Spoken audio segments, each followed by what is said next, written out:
মশলা দিয়ে সজনে ডাঁটা রেসিপি করব, চলুন আপনাদের সঙ্গে শেয়ার করি। প্রথমে কড়াই বসিয়ে দিয়েছি।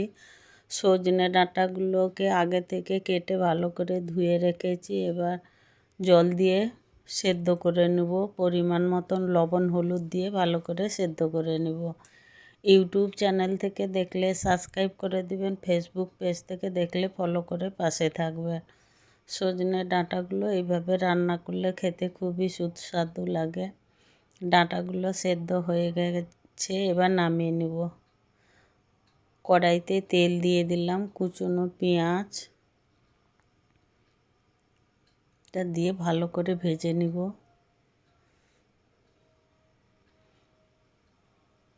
একটু টমেটো কুচিয়ে দিয়ে দিলাম। আগে থেকে একটা মশলা রেডি করে রেখেছি।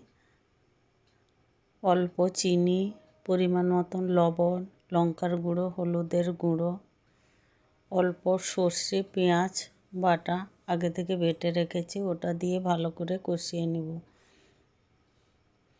অল্প একটু পরিমাণে চিনি দিয়েছি, যেহেতু সেদ্ধর সময় অল্প লবণ দিয়েছি, এখন অল্প লবণ দিলাম। এবার মশলা কষানো হয়ে গেছে, এবার সেদ্ধ করা ডাঁটাগুলোকে দিয়ে ভালো করে ভেজে নিব। আস্তে আস্তে করে নাড়ব, যেহেতু সেদ্ধ হয়ে গেছে। মশলাগুলো সঙ্গে গায়ে গায়ে হয়ে গেলে এবার নামিয়ে নিব।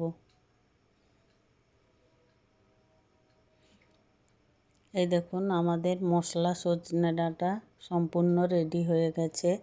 রেসিপিটি ভালো লাগলে লাইক কমেন্ট বেশি বেশি করে শেয়ার করে দিবেন। দেখা হবে অন্য কোনো রেসিপির সঙ্গে। শুভরাত্রি, ধন্যবাদ।